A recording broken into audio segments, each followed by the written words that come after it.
This week on The Travel Detective. So what's your idea of a great airport? Most of you don't have one.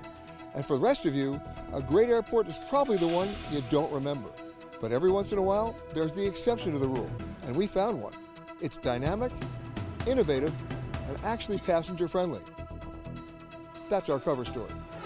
Plus, correspondent Jada Weerkoven reports on the cause of a growing number of accidents worldwide. Get ready for death by selfies.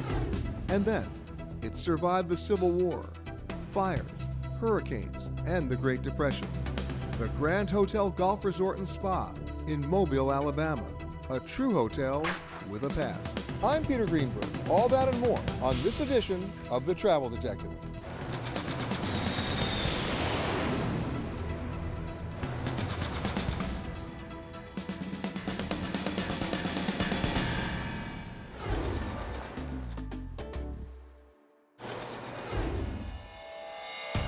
What's your idea of a great airport? Or does a great airport actually exist? To some, an airport used to be simply a place they flew to or through, an arbitrary spot on the map, a stopping point on their way to somewhere else, or a necessary detour as a result of the physical limitations of their aircraft. An airport really wasn't about the journey or the experience, but a necessary evil, an annoying and delaying interruption, or in some cases, a way to waste precious time. For many, the best airport is the one you don't remember. But in one country, the airport experience has changed dramatically. 34 left, cleared for takeoff, airborne radar, 119.725, bye-bye. Clear for takeoff, Playa Lima 234 left, 19725, airborne Qatar 8.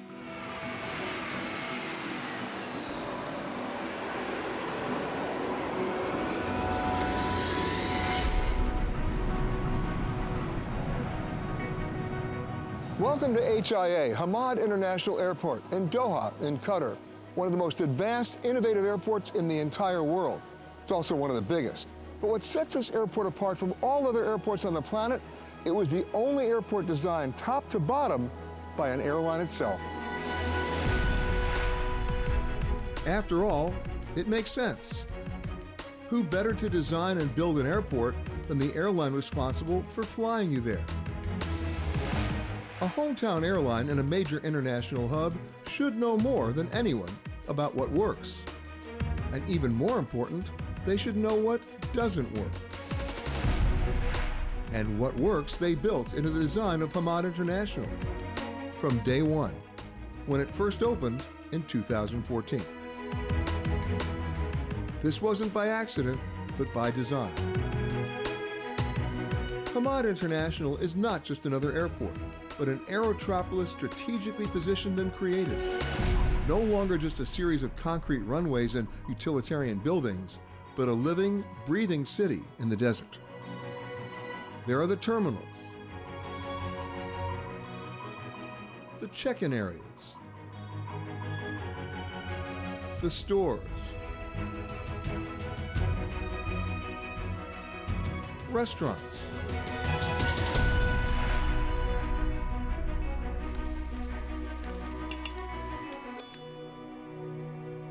lounges, gates,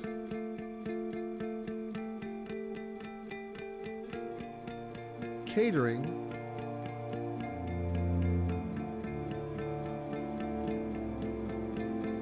cargo, and maintenance facilities. But they were all designed to work together to support a truly great passenger experience.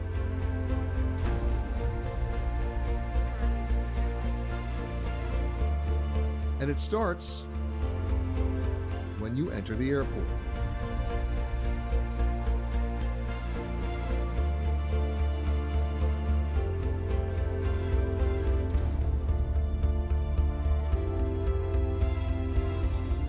At most airports around the world, check-in lines are long, if not longer. And the big reason? Identity management. You're going to go through one, 2, sometimes 3 separate security checks to answer the same question. Are you really who you say you are? At Hamad International, it's all about being a smart airport. And that means a digital, biometric strategy that combines your flight, passport, facial recognition information into a single electronic record. And once you're finished here, here's good news. Put your passport, ticket, and boarding pass away. You just show your face through every checkpoint all the way to the gates. And the best part, check-in times at Hamad have been cut in half.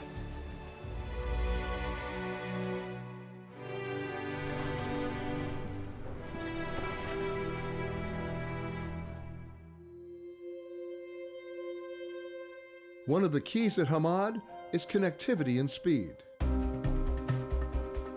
As a major global hub serving more than 35 million passengers, connectivity is key at HIA, especially when you consider that most of those 35 million passengers aren't going to Doha, they're going through it.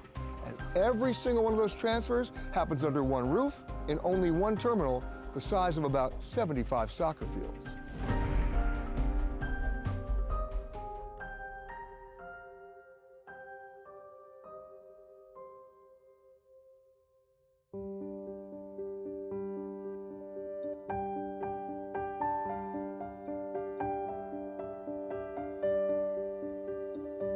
At Hamad International, there's been a quantum change in airport philosophy. They want waiting to be your decision, not theirs. To give you options, to relax, eat, play, and be inspired. And in keeping with Qatar's culture, time to pray.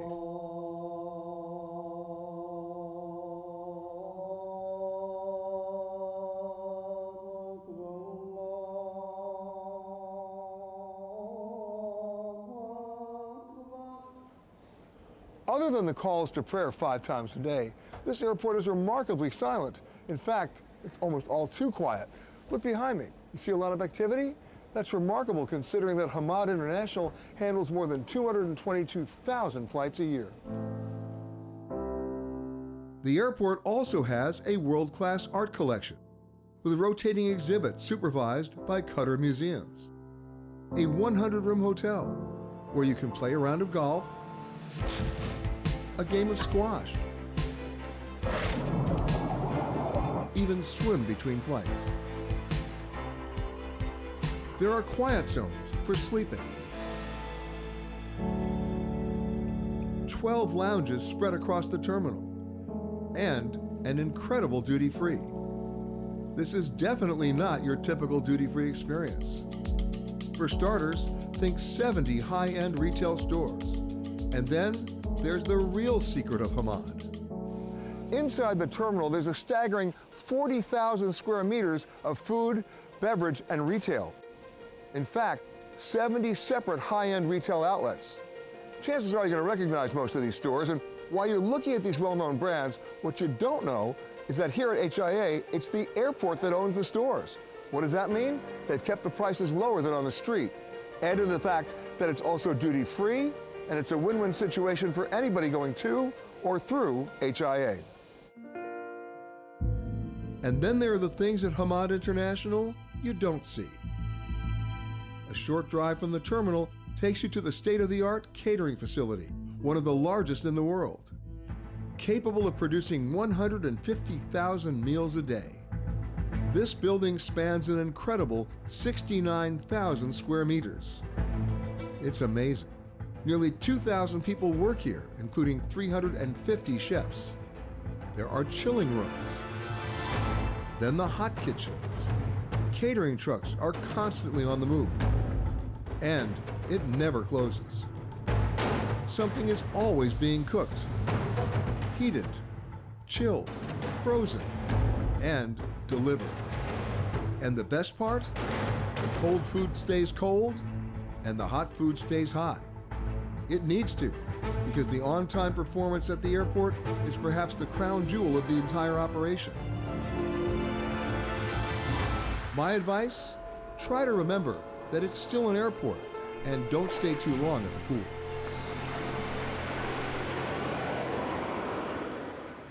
Are you worried about getting injured on your next trip, or worse?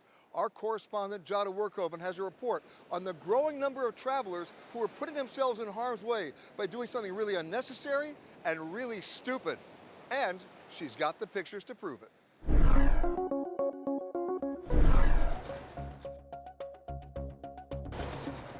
What's the #1 cause of death among American travelers overseas? It's automobile accidents. Travelers who die as drivers or passengers in car crashes, or as pedestrians being hit by cars. And the underlying reasons for this being driving in unfamiliar territory or simply being on the wrong side of the road. But the #2 cause of death might surprise you. It's death by selfie. A growing number of people want to portray themselves in dramatic or dangerous settings, and often with fatal consequences. In Croatia, a teenager climbed onto the roof of a boxcar to take a selfie. He was electrocuted and burned to death. In Colombia, a young woman fell to her death taking a selfie at Manto de la Virgen Falls. And in India, a young man was struck by a train while recording a selfie video close to the tracks. The train horn can be heard in the video while the man ignores its warning. And in a true act of stupidity, in India, a man tried to take a selfie with a wounded bear and was mauled to death. And remember, because selfies are never reported as an official cause of death, they are often listed on police reports as falls from high places, automobile or train accidents, or drownings. And logic dictates that the real number of death by selfie is far greater. While locations and other details may vary, the common denominator in all selfie-related incidents is clear. They were avoidable, which makes the real cause of these deaths evident. A result of a lethal combination of risky behavior and lack of common sense. In other words, travel under the influence of ego and stupidity. So what does all this mean to you when you travel? Which locations and selfie poses are the most dangerous? And what measures should you take to get that priceless shot without taking unnecessary risks? Some officials have suggested that no selfie zones should be declared across tourist areas, especially places such as large bodies of deep or turbulent water, mountain peaks, and on the tops of tall buildings. But until that happens, you need to be a more responsible traveler and remember these important and common sense tips. If a barrier is present, do not go beyond it under any circumstances. If electrical wires are present, do not attempt to take a selfie. Avoid taking selfies on high-rise buildings, rooftops, mountains, cliffs, or bridges. If you insist, then do not lean out and stay at least 10 feet from the edge. Avoid places with fast-moving vehicles. Avoid taking selfies close to large bodies of water, particularly if being struck by a wave is a possibility. This includes selfies from boats. Avoid getting too close to wildlife or potentially dangerous domestic pets. Never take a selfie on railroad tracks or near trains. Never take a selfie while driving or operating other heavy machinery. And here's a no-brainer. Avoid taking selfies while walking. Always check your surroundings first and ensure you have firm footing before lifting up your camera. And finally, avoid taking selfies while reporting this story. Remember, a great photo doesn't always have to include you in it.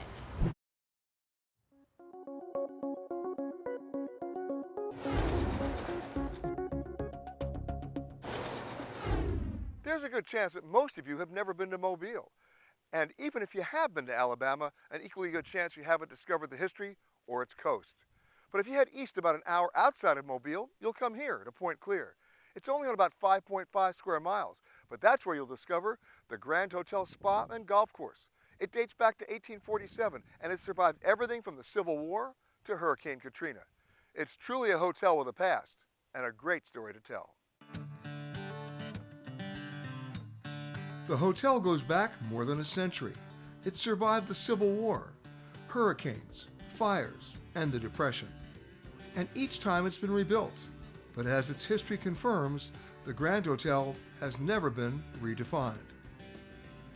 What you see today opened its doors in 1941. And while its most recent renovation was completed in 2018, the Grand continues to tell its original story. The resort hugs about 1.3 miles of the shoreline on Mobile Bay, but that's just the beginning. Mobile Bay is huge, 413 square miles, and it holds a unique place in American history. During the Civil War, this is where the Confederacy lost their last major port in the South, and that's just the beginning. There's a daily ceremony and cannon fire to commemorate the Grand's military history. During the Civil War, it served as a hospital and then as a training facility in World War II. God bless America. Staying clear. 5, 4, 3, 2, 1, fire. In 1944, under the ownership of the Waterman Steamship Corporation, the hotel was leased to the United States military for just $1, a gesture of its contribution during the war. Helmed by Lieutenant Colonel Matthew Thompson, in just 5 months, 5,000 men went through this secret training facility and were deployed to the Pacific Theater. The secret mission was referred to as Operation Ivory Soap, a name, according to Thompson, that was suggested offhandedly by someone returning from simply washing his hands. And the name stuck. Guests who stay in Suite 1108, now named the Thompson Suite, get to experience that history firsthand. During its time as that training facility, this was Lieutenant Colonel Thompson's strategy room. But the Thompson Suite isn't the only way you can get up close to history at the Grand. The hotel, part of the Historic Hotels of America, proudly displays a special book in the lobby that dates back to 1906, and the hotel's resident historian gave me a closer look. And this would have been where the guests would have come in and signed their names and stayed for the day or the week or the month. You can always try the two-wheeled approach to history.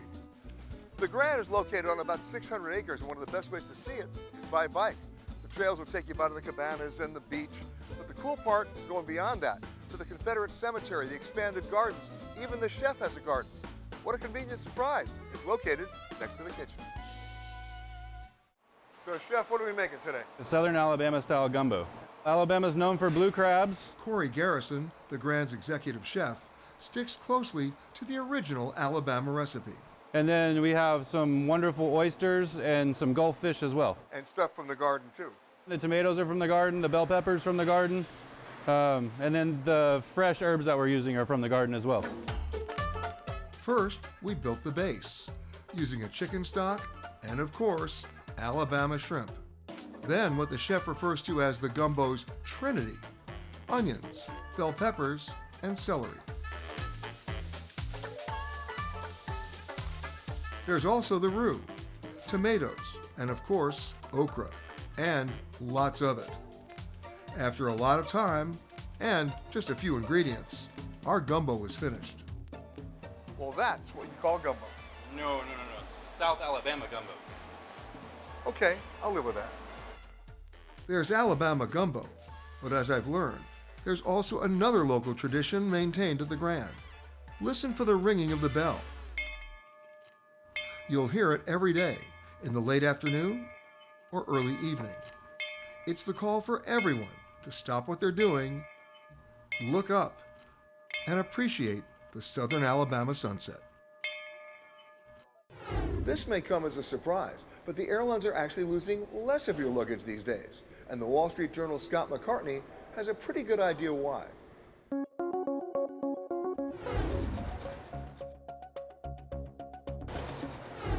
Here's something I think we can all agree on. It's a leap of faith when you give your bag to an airline.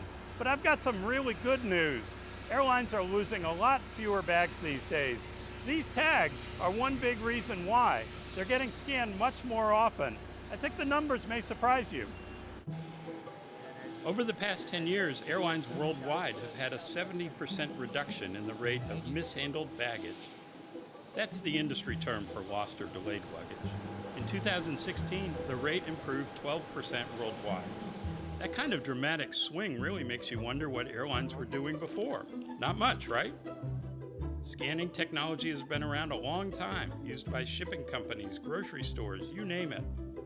Why did it take so long to catch on with airlines? Money. For a long time, airlines didn't invest much in baggage handling technology. What changed? Baggage fees, of course. Once baggage became very lucrative for airlines, they had the cash to invest and realized that losing or delaying a bag was really a big thing for passengers. And yes, it cost the airlines as well. If you got to your vacation without your swimsuit, or your business meeting without your suit, you got really angry, especially if you paid extra to check a bag for delivery that didn't happen. Then baggage became more competitive, and I've been paying more attention to the rate of mishandled bags, and now it's become an important part of an annual ranking we do at the Wall Street Journal on airline service, and the Travel Detective does as well. Okay, that's the good news. But some airlines are now getting really sneaky about reporting the statistics. Several have developed systems to notify you when your bag didn't make your flight. Through an app or an email, you can tell the airline where to deliver your bag. You don't have to wait at the carousel of futility to watch everyone else get their bag. You don't have to go to the baggage office to fill out paperwork with silly, often useless questions like, is your bag black? And does your bag have wheels? That's great for the traveler, right? Yes, but it's also great for the airline. In the US, the Department of Transportation regulation says airlines only have to report mishandled baggage reports. It's the paperwork that counts. So if there's no paperwork, there's no report. And if there's no report, it's as if your bag never got lost.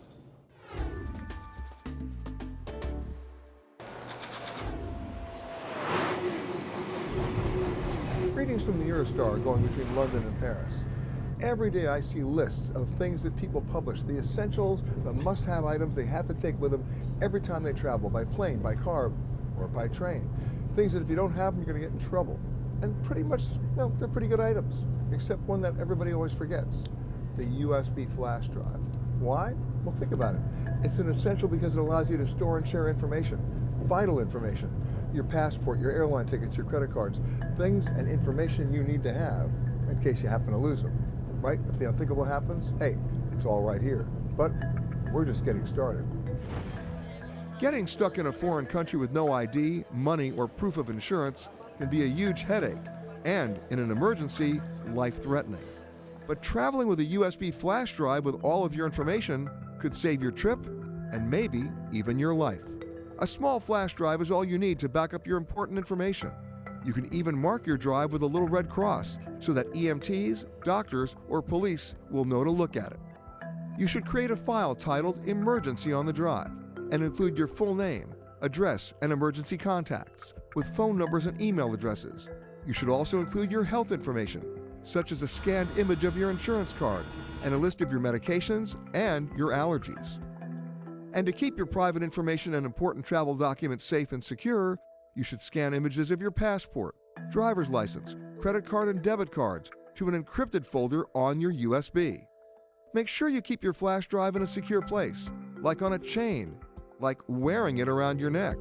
Don't put it in a purse or a backpack, because if that gets stolen or it's not with you, that flash drive and all of your information is essentially useless. And last and perhaps not least, one final use for the USB flash drive: sharing photos with friends you meet on the road. You know it's going to happen. Everybody wants you to send them the stuff you took. Well, instead of having to copy and email everything, it's all right here. How much time did you save? Try it. That does it for this week. I'll see you next time on another edition of The Travel Detective.